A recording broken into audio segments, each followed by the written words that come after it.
Assalamualaikum warahmatullahi wabarakatuh. Salam sejahtera bagi kita semua. Kembali lagi kita bertemu dalam mata kuliah Sejarah Afrika. Pada pertemuan kali ini kita akan membahas mengenai selayang pandang sejarah Afrika. Pertemuan hari ini sesuai dengan peta konsep yang ada, tinjauan umum dari benua Afrika ini akan kita bagi ke dalam dua, yaitu bagian pertama adalah geografis, nanti meliputi potensi sumber daya alam, dan bagian yang selanjutnya yaitu demografis.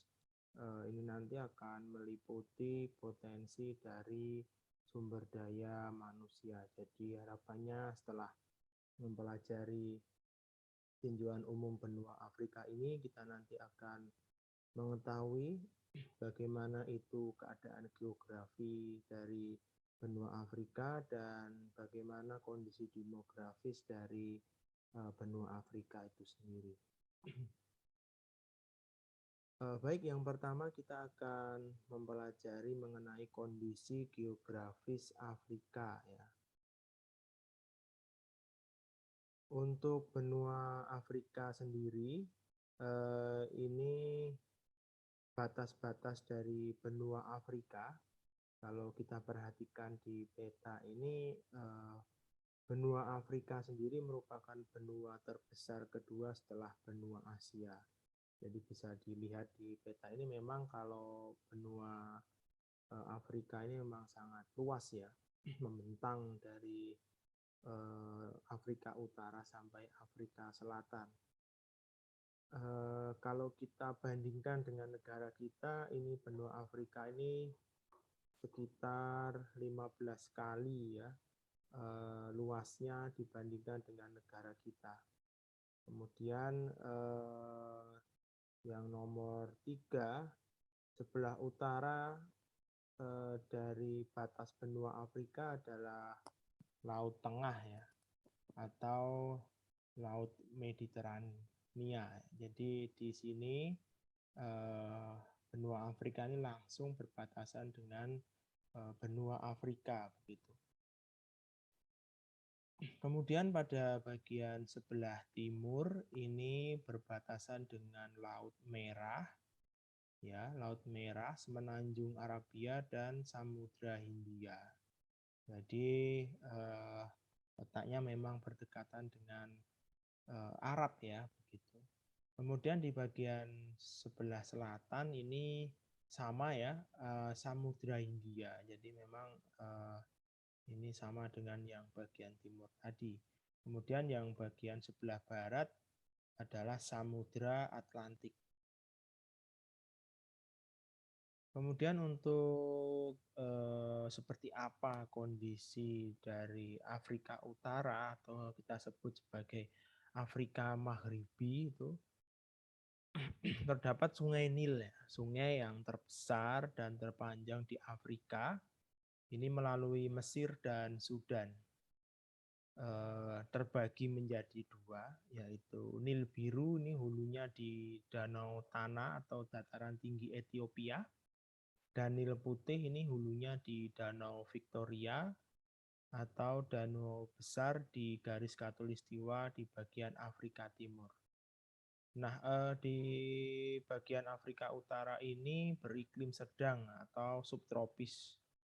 Kemudian terdapat gurun Sahara yang merupakan gurun terluas di dunia. Kemudian sejak masa kuno, wilayah ini dikenal oleh bangsa lain karena adanya kerajaan Mesir ya. Tentu dengan rajanya yang bernama Fir'aun ya begitu. Dan kerajaan Mesir sendiri ini sudah ada sejak sebelum Masehi ya.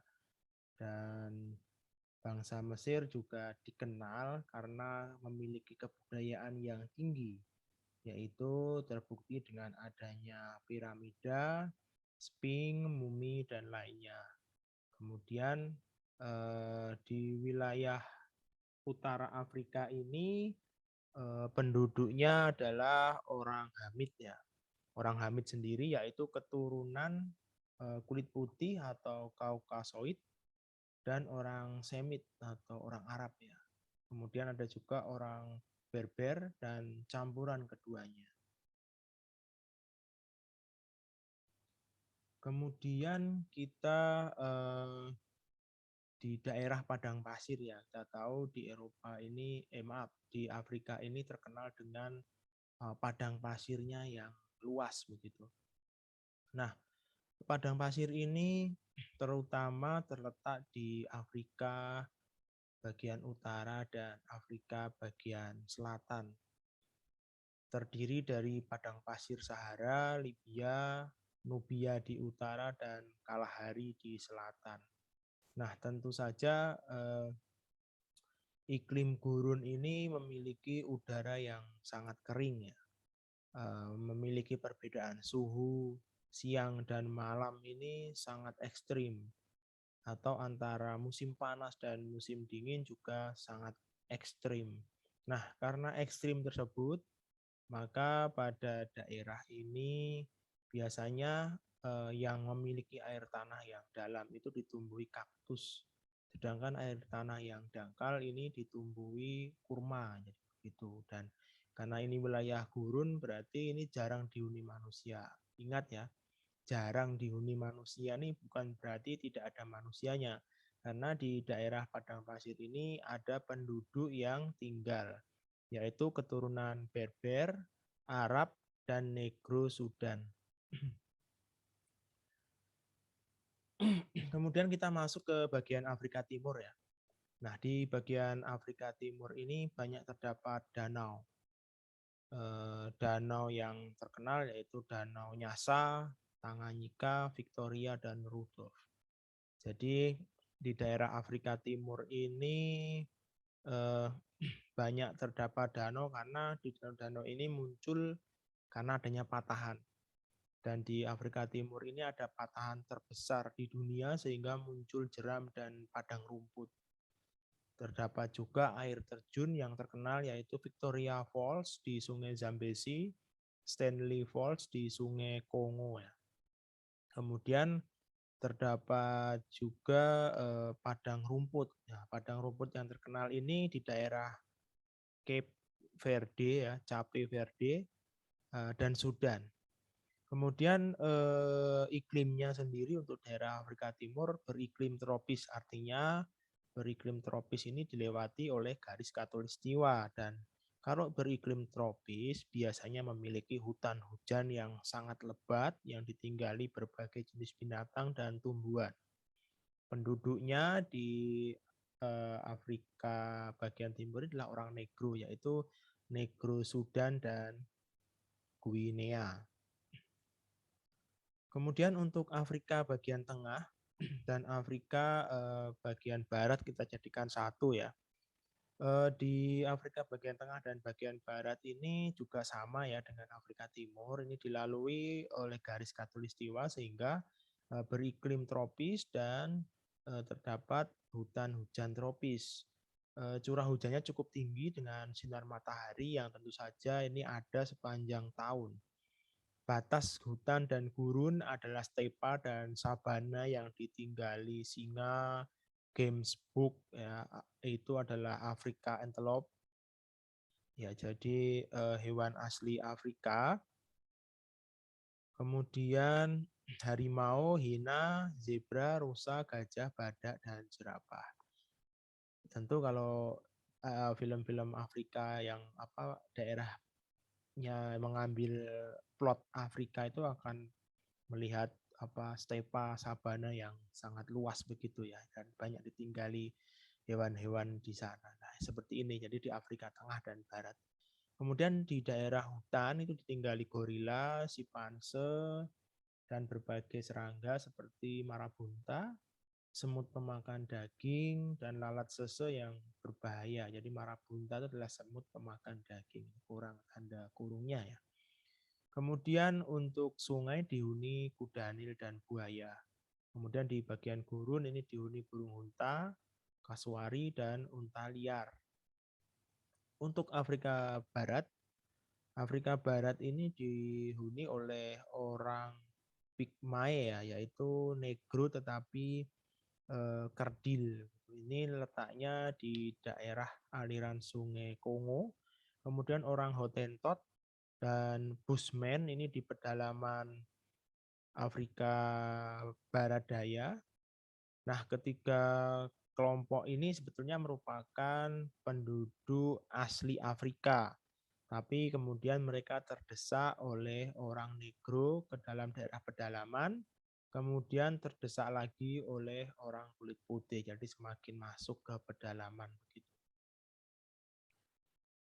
Kemudian kita masuk ke bagian Afrika Selatan. Nah, daerah Afrika Selatan ini merupakan daerah tanah datar yang juga terdapat beberapa padang rumput. Afrika Selatan ini termasuk daerah yang beriklim sedang atau subtropika dan merupakan daerah yang paling ujung berbatasan dengan Samudra India, dan salah satu daerah di Afrika Selatan yang paling terkenal dalam penjelajahan samudra ialah Cape Town atau Tanjung Harapan. Nah, di Cape Town ini terletak di ujung Afrika Selatan. Ini terkenal karena memiliki ombak yang sangat ganas dan mampu menenggelamkan kapal. Nah, apakah kalian masih ingat siapa yang berhenti di Tanjung Harapan ini, penjelajah samudra yang berhenti di Tanjung Harapan? Oke, kemudian untuk selanjutnya ini terdapat Gurun Kalahari ya, yang dilintasi oleh Sungai Okavango. Nah, ini terdapat juga Suaka Marga Satwa, yaitu Taman Kruger ya. Penduduk Afrika Selatan ialah orang Negro. Ini adalah Negro Bantu, kemudian Kaver, Zulu, Hottentot, Bushmen, dan beberapa penduduk kulit putih dari Eropa dan kulit berwarna yang datang dari Asia. Lebih dari setengah penduduk kulit putih yang ada di Afrika tinggal di Afrika Selatan, terutama orang Inggris dan Belanda, suku Boer ya. Kemudian orang Asia atau Melayu keturunan Plaut tinggal di daerah Madagaskar atau Malagasy yang disebut sebagai orang Melayu Hova. Kemudian dari kelima wilayah di Afrika ini, wilayah utara dan selatan merupakan wilayah yang paling populer. Jadi kenapa paling populer ini? Ya karena paling populer itulah sehingga diperebutkan oleh bangsa Eropa. Nah, kemudian di Afrika Hitam ya, ada namanya sebutan Afrika Hitam. Karena Afrika Tengah hingga Selatan ini didiami ras Negro atau ras kulit hitam begitu. Di Afrika Utara didiami kulit putih dan Arab sehingga disebut sebagai Afrika Putih. Kemudian pantai utara Afrika ini daerah pertama berkembangnya peradaban. Jadi kalau dilihat di peta tadi yang di depan, itu pantai utara Afrika atau pantai Afrika bagian utara itu merupakan daerah pertama berkembangnya peradaban. Daerahnya adalah Kartago, Cyrenaica, yang dijadikan sebagai sasaran invasi Barat. Nah, tentu masih ingat ya yang namanya sejarah Eropa yang di situ eh, Laut Tengah itu merupakan medan dari sejarah Eropa, khususnya adalah Yunani klasik. Kemudian invasi Islam tahun 640 Masehi ya. Ini dimulai dari Mesir, nah dari utara ya, bagian barat, kemudian masuk ke Sudan, kemudian ke Darfur, Kordofan, Kano, dan berhenti di Sungai Niger dan Sungai Senegal. Kemudian di Afrika bagian timur juga terpengaruh Islam juga. Nah, nanti menyeberang ya, jadi menyeberang langsung ke Spanyol, itulah umat Islam nanti menyebarkan pengaruhnya di Eropa. Kemudian kita lanjut ke bagian potensi sumber daya alam. Nah, jadi jangan dikira ya Afrika yang seperti itu tidak memiliki potensi sumber daya alam. Apa saja potensi sumber daya alam yang ada di Afrika? Yang pertama yaitu potensi pertanian. Daerah Afrika Utara dan sepanjang pantai Laut Tengah ini merupakan daerah pertanian yang sangat baik ya. Hasil utama adalah buah-buahan subtropik, yaitu tanaman pangan berupa kurma, ada kurma di sana, zaitun, gandum, dan jelai. Kemudian di daerah selatan di Gurun Sahara menjadi sabana, yaitu jagung. Ada tanaman jagung, kacang, tembakau, kapas, dan padi di daerah lembah sungai. Kemudian di daerah selatan Katulistiwa ini adalah penghasil umbi-umbian ya, ada juga nanas, kelapa sawit, dan coklat. Kemudian daerah pantai barat adalah perkebunan coklat dan kelapa sawit. Dan ada juga perkebunan karet, sisal, teh, maaf salah ketik ya. Tipo ini, teh bukan the. Kemudian kopi, kapas, kacang tanah juga terdapat di Afrika. Jadi bisa dikatakan di Afrika walaupun kering tapi ternyata cukup subur juga gitu karena bisa ada berbagai macam tanaman yang bisa tumbuh. Kemudian untuk potensi peternakan ada hewan ternak Afrika yaitu adalah sapi, biri-biri, dan kambing ya. Jadi hewan ternak Afrika adalah sapi, biri-biri, dan kambing ya. Jadi di sini ada hewan ternak juga yang dikembangkan di Afrika. Kemudian di daerah gurun ini ada hutan hujan tropis lebat, kemudian daerah sabana. Lalu di Afrika Tengah dan Selatan merupakan peternakan sapi. Di sini ada dikembangkan peternakan sapi. Kemudian peternakan biri-biri, kambing, dan unta ini terletak di padang rumput. Lalu untuk peternakan sapi sendiri, ini juga diusahakan atau digalakkan oleh orang kulit putih di Afrika Selatan, jadi dikembangkan di sana. Kemudian ada juga binatang liar ya, tadi dikatakan di depan bahwa ada sabana, stepa begitu yang sangat luas sehingga di dalamnya tentu terdapat hewan atau binatang-binatang liar. Binatang liar ini seperti singa, gajah, ada juga penguin di Afrika Selatan. Nah, wujud penguin di Afrika Selatan seperti ini ya. Penguinnya seperti ini ya, memang dia agak kecil kayaknya salah. Tapi ternyata ada juga di Afrika Selatan itu hewan penguin ya. Oke, kemudian kita lanjut untuk potensi pertambangan. Nah, ini siapa yang mengira jika di Afrika itu menyimpan potensi pertambangan ya. Benua Afrika itu kaya dengan tambang emas, intan, platina, fosfat, mangan, besi, bauksit, kobal, dan uranium. Luar biasa kan? Sampai ada uranium di Afrika, berarti Afrika sendiri menyimpan potensi yang sangat besar. Juga tambang emas, yaitu tempat menjadi perebutan bangsa-bangsa Eropa. Nah, ini ada data yang menarik ya. Untuk 98% industri intan dan lebih dari 50% emas di dunia itu ternyata berasal dari Afrika. Daerah-daerah yang memiliki potensi tambang yang besar ini diantaranya adalah Zaire, Zambia, Afrika Selatan, Guinea, dan Afrika Barat. Kemudian juga terdapat batu bara dan minyak yang sangat sedikit. Nah ini, jadi dalam hal batu bara, dalam hal bahan bakar, itu di Afrika ternyata sangat miskin ya. Karena sedikit saja persediaan atau stok tambang batu bara dan minyak. Sehingga karena ketersediaannya yang sedikit inilah, maka Afrika itu mengusahakan pemanfaatan batu bara putih ya, sebutannya, yaitu bisa diartikan adalah air terjun atau jeram-jeram. Tadi kan dikatakan bahwa di bagian timur itu kan banyak patahan-patahan ya. Jadi karena banyak sungai yang jeram, maka diusahakan, diupayakan, digalakkan untuk membuat pembangkit listrik tenaga air. Yang terkenal bendungan besar yang didirikan seperti bendungan Aswan ya. Ini di Sungai Nil di Mesir, kemudian bendungan Karibia ya, ini di Sungai Zambezi, bendungan Owen Falls di Sungai Nil, Victoria, Uganda, kemudian bendungan Sanaga di Kamerun, bendungan Delcomune di Kongo, bendungan Volta di Fana, dan bendungan Sungai Bia di Ivory. Jadi memang eh, di Afrika sendiri digalakkan banyak sekali pembuatan bendungan-bendungan supaya bisa mencari pengganti atau energi terbarukan karena stok dari batu bara dan minyak yang sangat sedikit ya.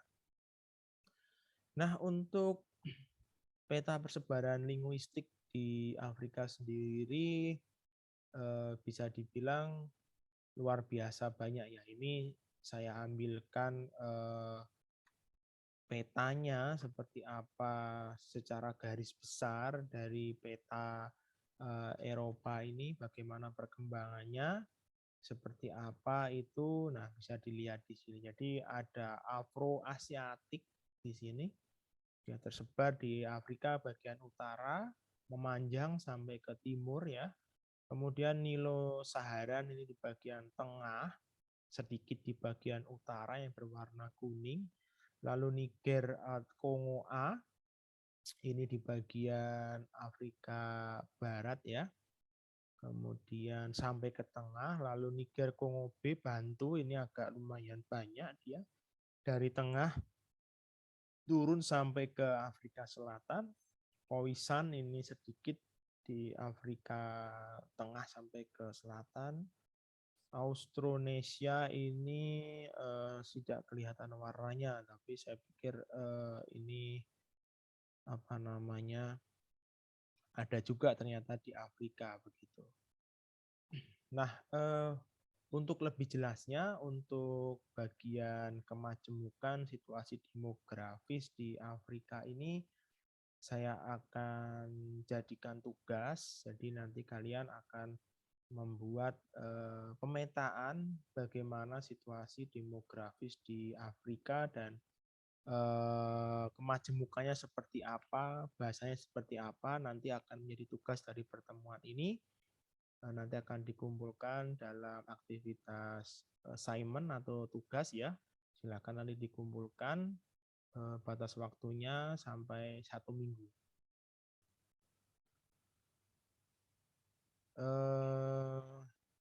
Ya, tugas individu ya, bukan tugas kelompok. Kemudian untuk kelompoknya jangan lupa diperhatikan dan didiskusikan di dalam grup yang telah tersedia, grup WA yang telah tersedia. Baik, terima kasih atas perhatiannya. Mudah-mudahan penjelasan dari saya tentang selayang pandang sejarah Afrika ini jelas ya. Kita berjumpa lagi pada pertemuan selanjutnya. Mohon maaf jika ada yang kurang berkenan. Saya akhiri. Assalamualaikum warahmatullahi wabarakatuh. Salam sejahtera bagi kita semua.